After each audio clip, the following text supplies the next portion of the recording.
perform. There's not a lot of opportunities like in an open mic setting not in LA, to learn how to get do that much stage time. Yeah, you just can't. And the problem is, it's like writing. You know, yeah, I can write a sketch, but can you write a 35-minute thing? I don't know. You know, so that's a great accomplishment. No, absolutely. You're like 10-minute set, followed by 20 minutes of crowd work. Yeah, right? It's like, no, I have a 30. It's like, no, that doesn't count. Like, you can't.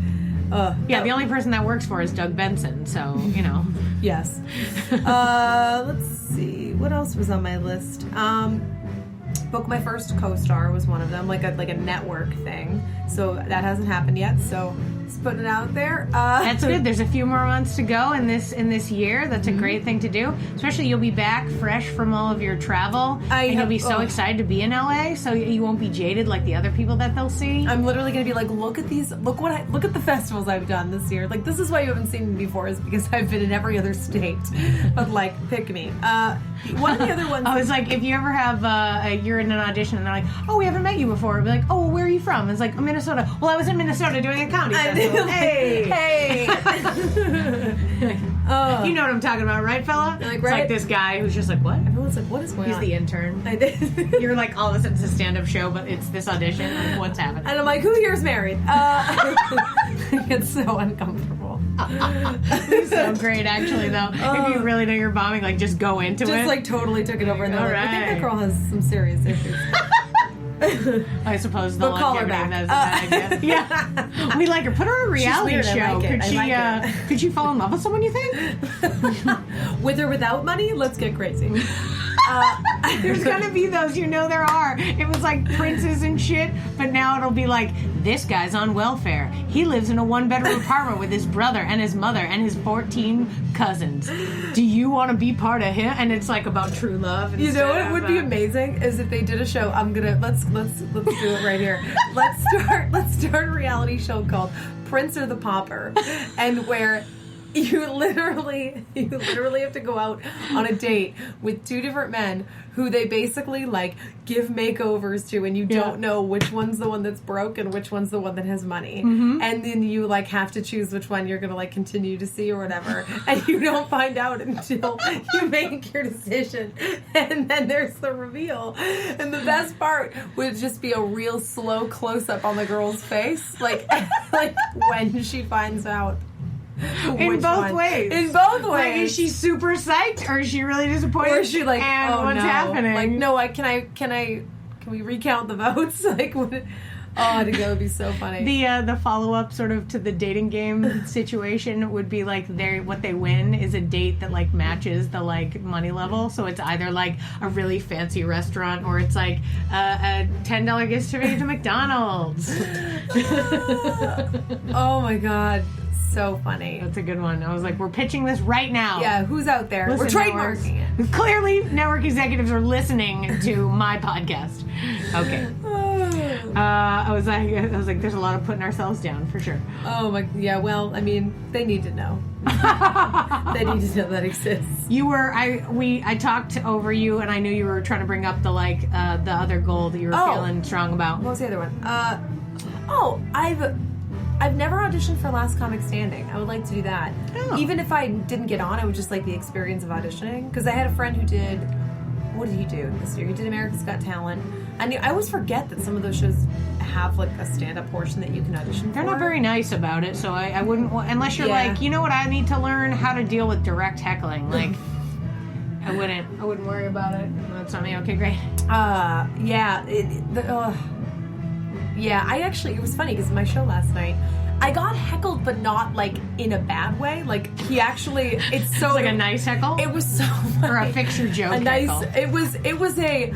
I need to let everyone know that I think this joke is funny heckle. Like I said something, and I recorded it. I should listen to it. And he said something. And like he was like, yeah, that's funny, and it was so loud, and I literally like whipped her, and I was like, did you just validate my joke for me? And everyone was like losing it, and I was like, thanks, I really needed that. I like leaned into my phone because it was recording on the stool on stage, and I was like, keep that one. And then like and everybody lost it, and then it was just like. It was just this running bit like throughout the set, and I kept turning to him, and I was like, like for other ones. And I was like, I'm going to haunt your dreams tonight, sir. I'm so sorry that I've made you the face of the set.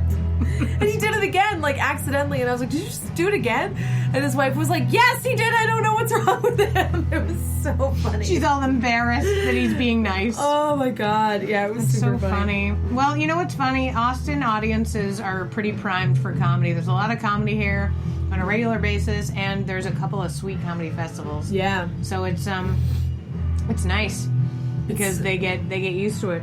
It's so nice to have audiences be excited for comedy again. Yeah, right? Like, in LA, everyone's just so super saturated that it's hard to get people to shows because there's just so many shows happening all the time. There are a lot happening in Austin, too. I mean, because there's 5 improv theaters plus... Here, like that? Okay, right now. Right on. There's 5 improv theaters plus, like, multiple, like, just stand-up venues. And places that are random, like coffee shops and stuff that have open mics. Yeah. So it's like there's just so much of it that, yeah, I mean, you could potentially not go because there's just so much. It's overwhelming in that way. But I feel like there's a good enough crowd of people in Austin that are like, I'm into that kind of stuff. I'm going to go around and support different things. Because there's lots of like regular patrons that will start to meet. Yeah. Will start to realize they come to shows a lot. And it's not always people who eventually become students. Sometimes it's just like, you know, an older couple that comes every Friday and that's their date night. And so they like hang out with us every time. And they're like, this one's fun and new. Or like, what's this week? You know? Oh, cute. Those kinds of things. So, you know, there's people that care. Yeah. And that's nice. Yeah, it's always nice to feel like people are actually listening and really enjoying themselves at your show. And you're like, oh yeah, that happens. Like, in LA, you just get used to kind of doing shows for either friends that have seen you a million times or, like, it's just empty. There's just not as many people. I always laugh when I think about, like, coffee shop shows where I would have loved to have been in, like, the pitch meeting for that. You know what I mean? Like, hey, let's take the quietest spot and disturb everyone with this idea. Like, that makes me laugh so hard. It's like what? Yes, have you ever been to a library and thought, like, you know what would make this better? Stand-up comedy. Yeah. Stand-up comedy. Yeah. I mean, like, I feel like every time I'm in a library, I think, I wish there was a person with a microphone making jokes and potentially talking to me directly. I know. And, like, I really want to make sure that we all get heated and so angry at somebody trying to make a coffee while we're trying to do our jokes. Like, who do they think they are? Like, I'm sorry, is that a Frappuccino machine? You're interrupting my set. The second rule of being a great performer is being mad at the venue that you're at. Yeah, Are they pouring beer too loud? Was that bartender telling somebody how much it costs too loud? I'm sorry. I'm very upset about what's going on here.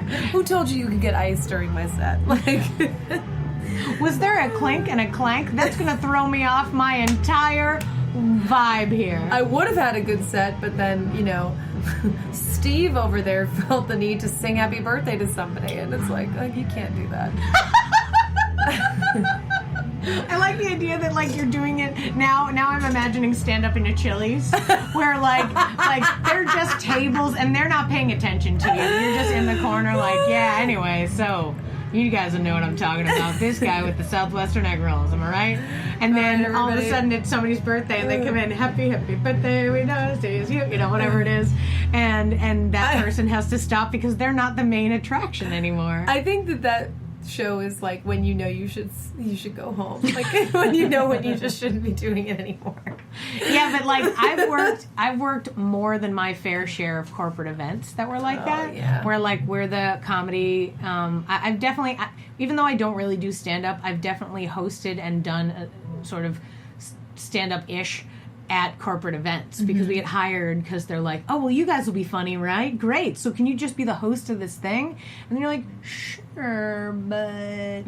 And also, I mentioned earlier, and I'll talk about it now, that I worked for this murder mystery thing. Oh, fun. And so...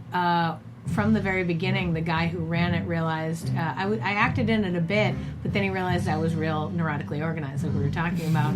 And so now he's got 3 cities that it grew, and now he manages 3 cities. So now I host a lot of the shows. But hosting the shows means talking to like 100 people and getting them like excited to play this murder mystery game that they like signed up for, but like I can't tell you the number of people. You still have to convince them, and You it's like, always you paid do. for this. Yeah. I mean, it's like when you think of comedy too. It's like you paid to come to this comedy show. Did you or did you not walk into a room where comedy was written above the door I know. and you said, "Hey, person who's going to sell me a ticket, what's this about?" I mean, I've told many people about the shows right at the front desk because they're not paying attention. Great. So I'll tell you, they've told you, I'm sure of it. I've met the interns. Yeah. And they tell you what the show is, and then you're like, great, I'm going to comedy. And then you're like, what's up with this shit? And you're like, which part of any level of introduction confused you? Then there's a host who's like, this is a comedy show. Welcome to a comedy theater. And you're like, what is happening? Oh, it's so weird. And like the people that go to shows and then they just like they sit and they just talk the whole time, and it's like, you're not in a bar. Like it's not. There are drinks here. This is not a bar. Like in a theater setting, come on. My biggest pet peeve when I go to concerts too is when they play a ballad and you're like, all you want to do is like be in that moment and listen to that song, and then you've got fucking, you know, Karen and Sarah behind you that are like, like the whole time, and you're like, this is the song you had to talk this loudly during? Like, this is the one. Like, do you like, you can't choose the right Snapchat filter on the next song? Like, you know what I mean? Like, get out of here. That drives me insane. And you can hear it. Like, you can hear all the little individual conversations during the ballads, and I'm like, you fucking monsters. Yeah, right? And you know they can hear it too. I mean, the performers up there being like, I'm putting my heart and soul into this love song because it's a very popular song with this crowd, and yet right now they can't just fucking shut up and listen to it. Like, I never want a band to ever make me feel like the ballad on the band's new CD that gets played for the first time and no one knows the song and no one wants to listen to it. As a performer, I never want to feel that I never want to feel like that. Don't anyone ever make me feel like that? Don't put baby in a corner. Oh my god, so funny. Well, you know what? This has been a nice chat. I think this is a nice little quick chat about being a part of this stuff, and it's super fun. And thank you for sharing your goals. You're so sweet to like open up in a real way. Oh, I'm like, here we go. I'm like, let's You're do like, this. thank God you've asked, because I have been waiting so I could tell someone. Oh my god. What's so funny too is like, this is so nice because it is like a nice little safe environment and fun. But like, I can't even tell you how many times where I like this. It's the cover of this notebook says, every accomplishment starts with the decision to try, which is a very nice little thing. So great. But when you're friends with a bunch of D-bag comics, that I can't even tell you how many times that I've gone to like a mic or a show and I always leave the notebook face down so no one sees, the positive thing on the front of it. Yeah. Because the ration of shit I have gotten. And then they're like, what the hell is this? And they open it and they're like, are these your goals? Like, and I'm like, oh, guys, like, yeah. Like, these are goals. You should have some. It's weird how that is, you know what I mean? Because I find like in an improv community, it's very positive and everyone's trying to spur each other on in a good way. Mm-hmm. Whereas, with stand-up crowds, it's a bit harder. But, I mean, to be honest, I kind of feel like it's more real to like the shit you have to take to maintain it. Yeah. Like, it's like, develop a thick skin now with your friends, because someday it's strangers in a corporate event staring at you and somebody goes, when's the band gonna start? And you're like, no. Very soon, sir. Very soon. All right. Who's having a great time? This guy is.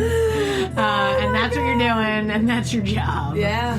Yeah. One of my favorite things that my dad said to me, where he was like, he goes, I was like, my dad had come to my first stand-up show. Or not my first one, but like the first one he came to, I should say.